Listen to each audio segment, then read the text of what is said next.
Hey everyone, it's Angela Ardolino with Your Natural Dog. And I know I always say this, but she is one of my favorite holistic and integrative veterinarians. Dr. Ruth Roberts is on today. I literally can have her on and talk way too much about holistic health and food therapy. She has been a holistic and integrative vet for over 30 years. She's trained in traditional Chinese medicine, which is what we're going to talk a lot about today so that we can understand it and how this amazing 5,000-year-old medicine has, worked so well and could help your pet.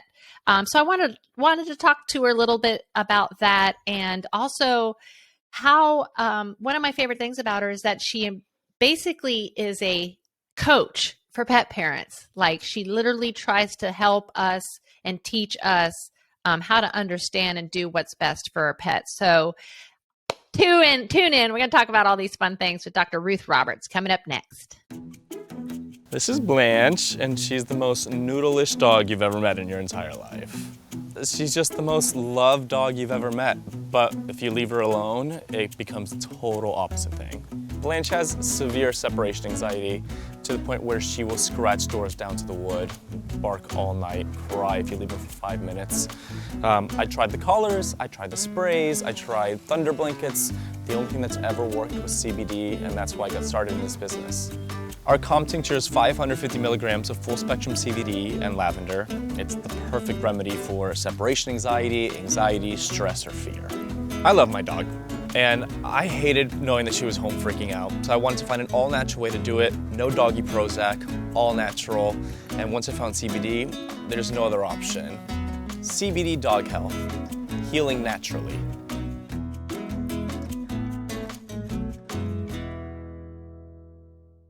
And we're back with Your Natural Dog, and this is Angela Ardolino, and I'm with Dr. Ruth Roberts. How you doing? I am fantastic, Angela. How are you? I am fantastic, and I always love when I see that I get to talk to you because I always love our conversations. Matter of fact, we just spent 20 minutes talking before we recorded, and I'm like, you know what? We just need to record our conversation. And why I love having a conversation with you is because I get the message all the time that, it's like I'm stuck between this, put on everybody, the message of you must consult your veterinarian. Don't forget to consult your veterinarian before you do anything. I don't feel comfortable giving that message anymore. And I told you about a story that I just went through. And I'm always telling everyone, look for a holistic veterinarian first. Look for an integrative second. If you have no choice, get your x-rays and blood work done and then do telehealth with a holistic or integrative. But not all holistic and integrative vets are created equal. As you know, the success I've had with my dog, my Doberman, Nina, with osteosarcoma, who we're trying to verify that she is the longest living dog, who had her leg up to 22 months. And now she's past 2 years from her diagnosis, and I didn't do a single thing of convention. Actually, would amputation be considered conventional, or that would be what? What would that be considered? Here's an interesting thing. So I had actually in practice, I had a dog that lived to 18 months, past her same place, right in the wrist, 18 months past diagnosis. The owners didn't believe it was osteosarcoma anymore, took her to NC State. They took a biopsy and it exploded. So this is wow. I love that you told this story because, if they hadn't taken that biopsy, you would have been in the same boat as I am, because I didn't touch that tumor. I didn't understand how the heck do you take a biopsy from it. And I also was so frightened of all the stories of, trying to see if that tumor is cancer or not. So I didn't do that, but I did get to send the leg in and verify because the same thing happened to me. Nobody believed it was osteosarcoma when she made it to 18 months. And and that's the thing. Didn't think she was going to make it past. You do the right things. And for her, that's where I used a lot of Chinese medicine for this dog. And so this dog got out 18 months. She had some swelling around her foot. Yep, that's what The happened to tumor, Nina. yeah, and that's kind of typical. The only time I would really biopsy in the past with osteosarcoma is if I was going to take the leg off because it was already so painful that it just had no, I mean, there was no point in the dog keeping the leg, and this sounds a little ludicrous perhaps, but if we can relieve pain, that takes a whole gamut of things that we have to do for this dog away. And Right. so that was kind of it. But I mean, it's to me, I mean, it's amazing that Nina has gone 22 months, but it's not 2 years super now. We're unusual. 2 years Yeah, I now. mean, that's just astonishing. Thank you. So that's all And good stuff. honestly, I think that now that we've got cannabis that we can legally work with, it is the most incredible thing that you can add with traditional Chinese medicine because it's Amen. all the same wonderful herbs. Most of them probably interact with the endocannabinoid system anyway. And literally, it was adaptogenic herbs, cannabis, both a full spectrum hemp extract and the cannabis extract, and medicinal mushrooms, and a diet that was, supporting her and not feeding the cancer. So when you really Exactly. like break it down, you go, okay, wait a minute. And when this happened, you can imagine I was freaking out. And I had Sure. the opportunity to practice what I learned and what I learned from you, what I learned from the University of Vermont about cannabis. And I want to thank you because you are the number one holistic vet that's out there that is coaching us pet parents who really want to know and do better, on our second or third time around with our pets. We want to get this right. And That's I so really sweet. do feel Thank like you. I have. So thank you for being that person. It's means the world to me, and everybody who discovers you feels that way too. So thank you. There's definitely a big group of us out there that not only have taken control over our own health, but want to take control over our family and our pets' health and realize that the system is broken. So I Amen. love that I can ask you and go, why? How? Like, for instance, I have a client that came into the store. Her dog has, they said osteosarcoma in the sinuses. So the dog's got a tumor on the head. And it said, nothing we can do. You should euthanize today. And she's like, I'm not doing that. So she came, she's using my CBD. 30 days, there's a visible shrinkage of the tumor on the dog's head. Right She on. takes the dog in and he goes, wow.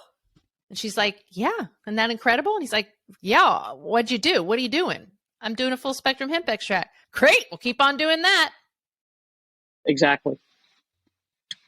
Yeah. Wouldn't you? How as a doctor, how as a vet who's in there to help animals not go, this is incredible. Like I keep waiting for that response for me, like where they're going, what did you do? It's hilarious. And I've had, when I was still in Charleston, I called up a colleague of mine, and I'd loved this practice in internal medicine because they were to the point. They were completely conventional, but they gave the client the information they need and the pet the treatment that was going to best support them. So I'm talking to her about this patient we shared who had a horrible adrenal tumor and just really had massive problems secondary to it. She got through it. She got down the road, and she ended up with a stupid side effect issue where she had eaten 2 drugs that were giving her essentially a stomach ulcer. So I call up my colleague to say, hey, my client's coming in and he needs some help with the ulcer therapy, some fluids and things like that. And she's like, that dog is still alive? I'm like, yep. And she's like, whoa. So we would get but things they didn't like ask. that. They didn't say, hey, what'd you do? What happened? That's amazing. It was interesting. The oncologist there, her mother was a classically trained homeopath. So we actually did trade some things back and forth. And that was super cool. Like, she told me about immunity, and I told her about Yunan Bayao for hemangiosarcomas. So it was a lot. That was awesome. But it's unusual. And the thing is that it takes, okay, now I have this information. Now what do I do with it? And this is what we were chatting about. It's like, either I've got to really change what I'm doing and dig in and start to learn things, or I have to just hunker down and keep doing what I've been doing because I'm too overwhelmed to take the time to learn something new and learn how to implement it, even if it's in a cookbook way. And that's where I think we see so many people, so many veterinarians really becoming difficult to work with. Let's just put it that way. But And I got to tell you, I get it. Clients are difficult, so I get it. Well, and I don't know what's going on with my profession, and honestly, at many times I'm embarrassed and heartbroken because people are not doing the job that they need to do, even if it's in conventional medicine. They're not doing it properly. They're telling people with cats that have very early kidney failure, oh, just put it to sleep so it doesn't suffer. And it's like, this cat's going to live an average of 11 to 1,300 days longer. Are you kidding? Right. Yeah. So it's just like, well, it's I don't know what's going on. It's the same thing with cancer. Of course, I want to know everything, how I did what I did, because I want to be able to explain it to the masses so that I can explain to people, this is what cancer is, this is how it works, and this is how cannabis, medicinal mushrooms, and these amazing herbs work to prevent it from spreading, metastasizing, from growing, from even forming a tumor, from even allowing your cells to even continue going rogue. So I can explain that now. And it makes so much sense to me. And it makes me very mad when I discovered that veterinary oncology has only been around for a couple years. And then I went down this rabbit hole I found a piece of research or a review talking about whether chemotherapy and radiation is even ethical to do on animals. Because not only do the chemotherapy comes out in their skin when you take the dog back home, and that you could contaminate yourself, your family, your house, but that the pet can't tell you, I feel really awful, I feel like I'm going to die, I hurt, heal, I feel this. So that makes sense to me. And I have no problem saying that, because there are other things that you can do. That my dog had the most painful cancer there was, and I was able to control her pain completely with cannabis. So you can't tell me that I have to do the radiation or, oh my gosh, the amputation. Because everyone thinks, especially in bone cancer, that if you cut the leg off, you cut the tumor out, you've gotten rid of the cancer. And that's not how cancer works. No, it doesn't. But, I'll have to say, Angela, I mean, it's not for everybody, but there are cases where chemotherapy and radiation therapy can be really useful. But you have to understand honestly. And how do you find that person that, like, literally there's two vets that I would trust, Dr. Pope and Dr. Hazza. Other than that, I wouldn't go to one of those special, Fido, that has the cancer specialist popping up now. And I'm like, oh yeah, it's just like humans. So much money they're going to make. Yeah. Right. Well, but I have to say, I mean, I have seen that really benefit dogs, and it's not for everybody, but if you can reduce pain, and granted, this is before, I think, Canapet had finally launched their product, and that wasn't a great one, but it was helpful. Right. But if this stops pain and ultimately gives this dog a quality of life without taking away quality of life, I think that's okay. But what you think of and what most people think of with all of this is like, the old joke on the human side for oncologists. The oncologist is the one at the funeral that jumps into the casket and starts a line. And that there is that too. I mean, it's just, so there is that too. I think you have to take it all with a piece of salt, if you will, and think your way through it. What is really going to provide the best options and result for my dog, for my cat? And this is the other thing that is so frustrating, is that it's hard to get information to understand what to do, to have a reliable source. And that's what people are battling today. I mean, You did all the digging and you still ended up with a crazy show for you. And that's ridiculous. I know. I know it's hard. I mean, I'm like, what? Is it too late for me to become a veterinarian? What do you smell, Mama? Oh, she's so cute. She's like, oh yeah. Oh, those of you who can't, you're just listening. She's got her poodle on her lap. So, and she's a gray poodle and she's very cute. And she's looking out at the view. It's beautiful. I love it. She is. She's protecting us from all the evil spirits. I like it. Yeah. So I love that you were talking about how we were comparing stories about how you had wonderful success with a dog with Chinese medicine with osteosarcoma. What other other amazing things have you been able to do with it, and that you don't see? You know, you see such great results. I just love that it's just all good. You know, that it's all good.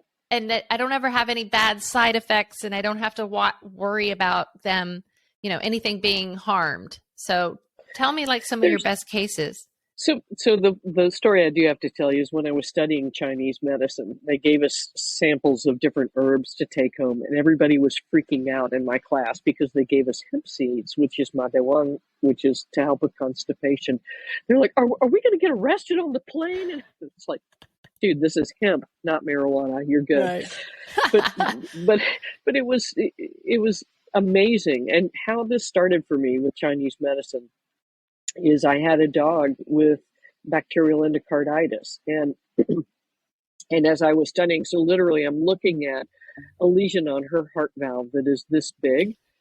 So I did the conventional stuff because this is where I was in my career, and we got the bacterial infection under control, got the heart supported, took her down with me to Florida to the Chi Institute, and I said to ask my instructors, I need some help with this girl. And so they gave me the acupuncture points. They said, start cooking for her, and gave me some herbal formulas. Well, this dog was not having acupuncture, just no. But she thought the food therapy was an outstanding idea, and the herbs were an outstanding idea. And I am not kidding you. Over 3 months, I watched it shrink down to 3 millimeters, or about the thickness of a piece of paper. So This is at 9 years of age. At 13, she finally passed away. But I mean, that's just astonishing. Bacterial endocarditis kills dogs. So that how do they get it? What is it? What is it caused from? It's literally that's the big question. It's a bacterial infection. So whether that started out from the kidneys or from teeth or from what, I don't, this is the question, is where does it start? But we don't know often. Wow. But I mean, there's that my own girl, the dog I told you about with the osteosarcoma. I had a dog that had a cutaneous hemangiosarcoma, which is pretty unusual. And literally between the herbs and cooked food designed for the specific pattern disharmony that this dog had, he cleared that tumor. And I love it. I think this was at like 7 or 8. This guy lived to be 13, which is pretty outstanding for a Labrador. That is awesome. So I want the message to be heard that what I think, and you can tell me if I'm crazy, I know you agree with me already, is that traditional Chinese medicine is amazing. And I mean, cannabis, they used cannabis for 1,800 years ago, and they still use it. And I think they only use hemp seeds in clinical practice, but they've used all parts of the plant in the past, and it's just prohibition that made them stop and that they don't do it anymore. But big believers in it because to me, it's just the king of adaptogens and herbs. It's just another one that's just super powerful. So when you add cannabis, and remember when I'm talking cannabis, I'm talking about marijuana and hemp, if you need it, depending what each pet needs. You add that with traditional, and you add that with food therapy. How traditional Chinese medicine, do they use mushrooms, medicinal mushrooms? There are some mushrooms, but they're for different aspects. So largely they're used to drain damp. And so damp, for instance, lipomas are phlegm nodules. Damp turns into phlegm when it's cooked for too long. Lymphosarcoma is also a phlegm nodule, strangely enough. So it's sort of a different approach. But I mean, they've used turkey tail, all sorts of things reishi mushrooms, shiitakes, all of these. Good. I But mean, in a that's, different way I know than we have. Yeah. right. So what my point is Chinese medicine, cannabis, medicinal mushrooms, and diet, I feel like you really can get a hold of just about anything. Do you agree? At least, at the very least, you can make that pet's quality of life better. And you're supporting their immune system to help fight off whatever it is. You're supporting the body to reduce inflammation and prevent assets from being delivered to the cancer instead of to the dog. That's really the kind of the way I approach it. Yeah. I love it. We're starving that cancer. We don't want to feed it. Right on. I think that is amazing. So if we have that information, knowing that these are the things that could really help our pet no matter what's going on, and then what can you do on past that point would be super helpful. Now you're talking about damp and cool and hot. I know that there's Chinese medicine also applies to food therapy. So for instance, the little I know, and that has been so helpful to me, is, hot proteins versus cool proteins and hot veggies versus cool veggies. Explain that to our audience. So that's a concept that is pretty foreign to us. So the idea that there are natures of foods that will either be warming, cooling, draining, neutral temperature, and then have other special properties like tonifying blood with a capital B, meaning it's the Chinese medical concept and not the red stuff that flows out if you cut yourself. Tonifying blood, qi, yin, yang, and jing, or essence. And so the idea is that you could look at common formulas, herbal formulas. Okay, so for instance, with osteosarcomas, hemangiosarcomas, these are blood stagnation tumors. And so the goal would be to tonify blood, tonify qi, and then give herbs to help keep things moving. And so it turns out that some of those herbs, like curcuma or turmeric, we used in much larger doses to do the same thing. So it's a little more subtle as far as the way the herbs are used, but the overall effect is the same in that we're supporting the body to do what it knows how to do instead of using things that are going to just focus on kill the tumor. So that's kind of where the difference is. There's a lot more subtleties. Does that make sense? It does. So, shoot, what was I going to ask? I was like trying to think of how to, but I can't remember. Let's take a break. I know I have to take a break. Lauren's telling us we have to take a commercial break, but, yeah, I want to ask you an important question when we come back right after this. This is Daisy. She's our 17-year-old rescue, and her owner surrendered her to the veterinarian because she couldn't walk anymore. And the vet gave us a call, and we rescued her, brought her to our rescue farm here. We took her off all of her prescription medications. She was having seizures every day, grand mal seizures. She had no hair on her feet, on her tail. And we have her on a CBD regimen, and she has come back alive. She's become puppy-like. She runs around and plays, and she could live to be 20 years old and live a very long, happy, pain-free life. CBD Dog Health, healing naturally. All right, we're back with Dr. Ruth Roberts, and we're talking about traditional Chinese medicine and why it's so why I'm so attracted to it is because it's kind of the same concept of cannabis and hemp and medicinal mushrooms, and how they're either all interacting with our immune system, helping to support it to do what it needs to do, and all of them we know are interacting with the endocannabinoid system.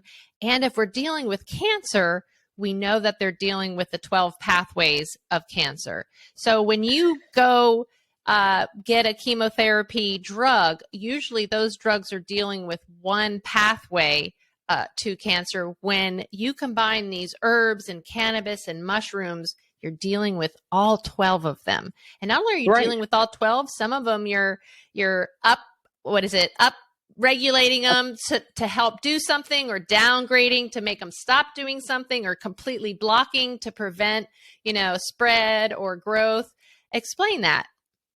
Well, so this is the thing that's astonishing. I mean, the science coming out about Chinese herbal formulas is astonishing. But what you have to remember is this is a system of medicine that was developed well over 5,000 years ago for humans, and there are written texts for animals. Horses it really and makes cattle. us wonder why we're not going back to what's been working for We're getting there. 5,000 years. Well, and for for why did animals, we for get away from it? 3,000. Big Pharma? I think part of it is it doesn't work in all situations. It's like every system of medicine; it has its own set of shortcomings. So there, But with by the Western now we know what it does work.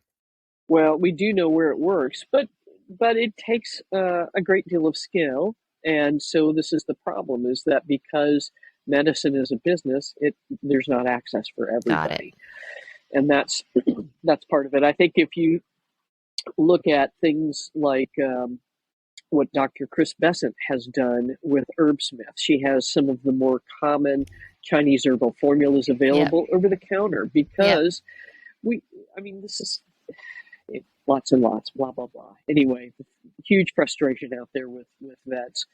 And so this is a way to take the system of medicine and make it more approachable for most people.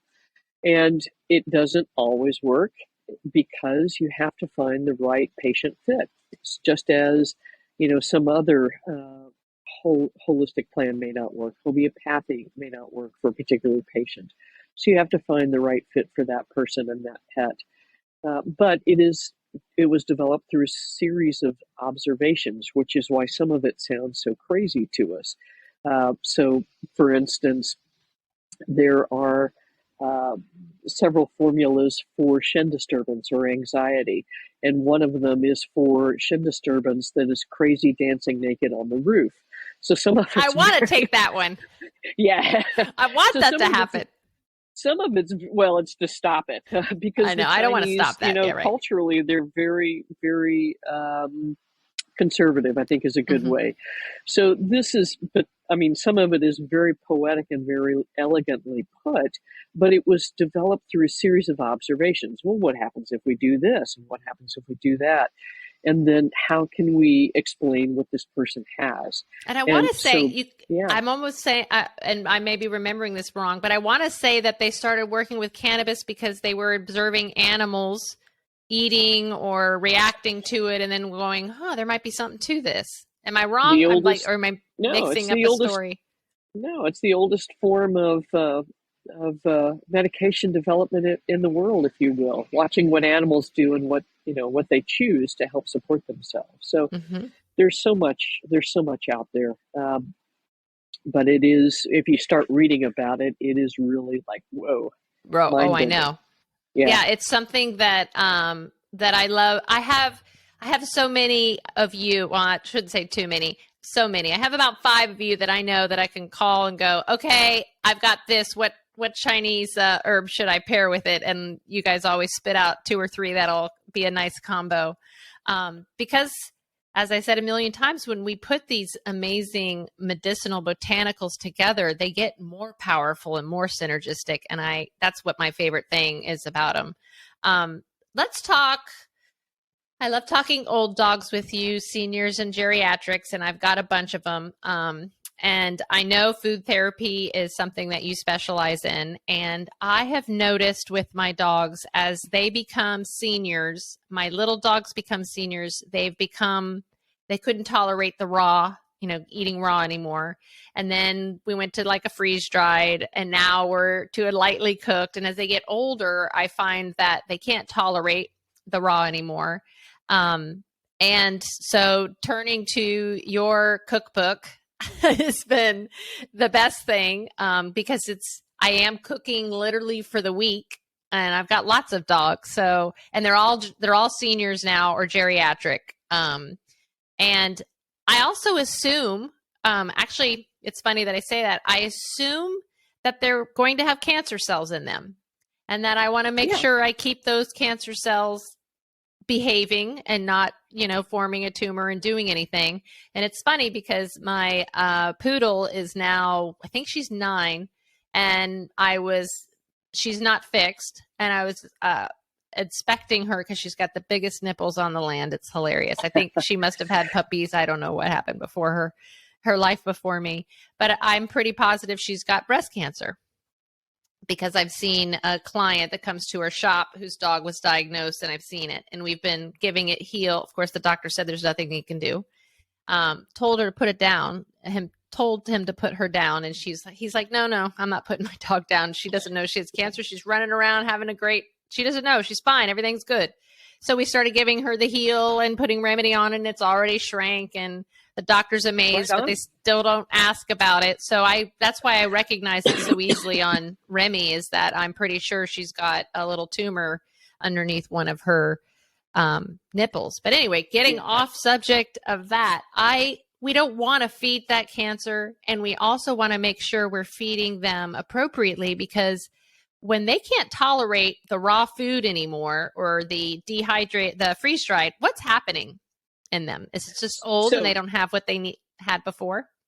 So it's like a nutritionist explained to me a long time ago. As you age, your margin for error shrinks, and so this is just what it is. So in Chinese medicine, raw food is actually abhorrent to the spleen, which is the main digestive organ. And so, and this is what I'm saying. It's not like every system is a be-all, end-all. But having said that, so the spleen's the main digestive organ, and as we get older, our ability to take care of things and deal with sort of a wider range of issues gets smaller. And what I think is happening is that the natural ability to digest begins to decline. And so this is where cooked food is super, super useful, because it's essentially already pre-digested. And you were mentioning that, your larger dogs, they tend to do better, things of this nature. And then Nina, the wonder dog of the universe, is like, no, raw food all the time, which makes total sense, because she has cancer that she has controlled well enough so that, God willing, she will die with cancer, but not of cancer. Yep. And she's hot. Cancer is hot energetically. She hot. Actually needs the cold. Does that make sense? Yeah. Yeah. Totally. And this is it. It is not one size fits all. We have to look at what that pet needs and where they are in their life, and be willing to say, okay, this isn't working. Let's take another route, which is, what you did. You looked around and you saw, oh, my guys are just not doing as well as I'd like. And you made some changes and they got better. Yeah, once it happened, it was Odie, and then it was the next one, and then it was the next one. And I'm like, I keep watching the same thing happen. So I think it's very interesting. So that makes sense. And then I don't think we ever finished it. The difference between like why some proteins and vegetables are cooling versus heating hot, and how do we know which one they need? So it depends on your pet. So the idea, a lot of it, again, came from observation. So for instance, chicken is considered to be warming, turkey is considered to be cooling, according to Dr. Shea. Others disagree. But the idea came from observation. So chickens run around like, and turkeys are more calm and slow and plotting. So they were thought to be a little bit more cooling, whereas chickens with their frenetic energy are heating. So some of that makes sense, some of it doesn't.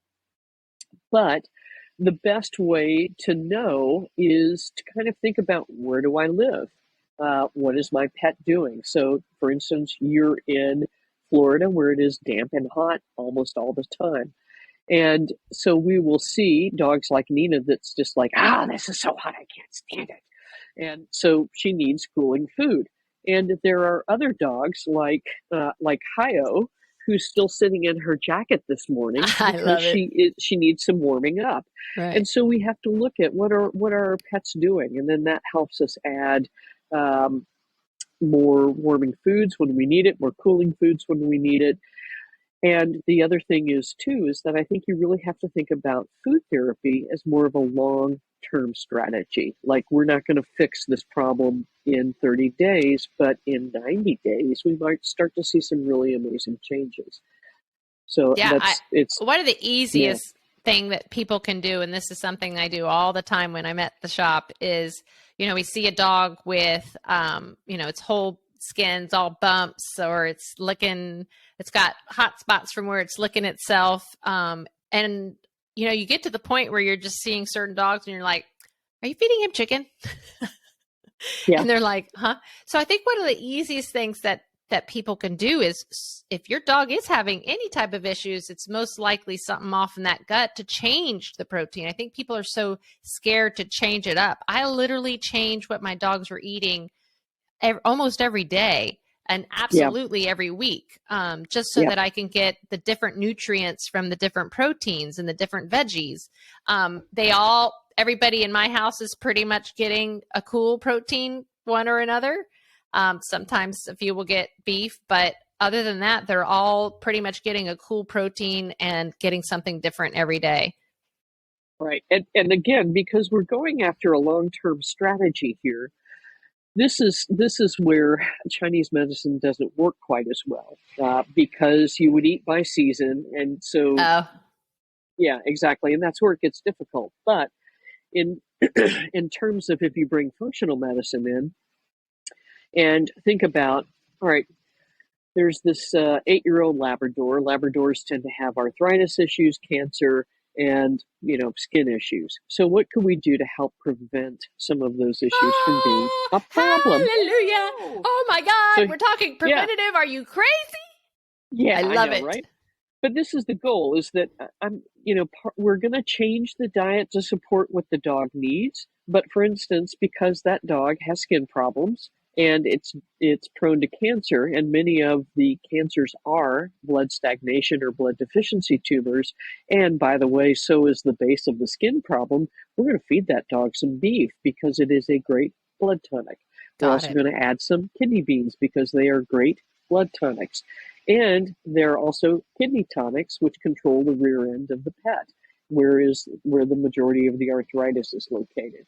So that's kind of the wisdom of it. But absolutely, every batch of food, change what you are feeding, because the reality is that we have pets with leaky gut syndrome. And regardless of how careful we are with what we put into their bodies or don't put into them, they still have it because there's just so much junk out in the environment. And so everything we can do to support that pet's gut in terms of a functional medicine concept, we're going to help prevent everything else, hands down. Awesome. Now you have the Crockpet Cookbook that is out. How are the recipes separated in that? Like, if you have a geriatric, or you've got a hot, or is it a kind of like everyday kind of thing? Tell us about how we would use it.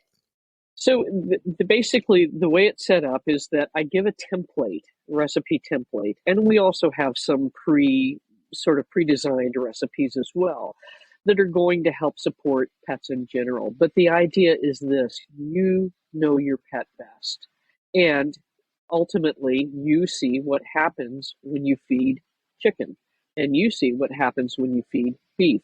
And so the idea is that this might be the best food therapy plan in the world with chicken and barley and all of this stuff.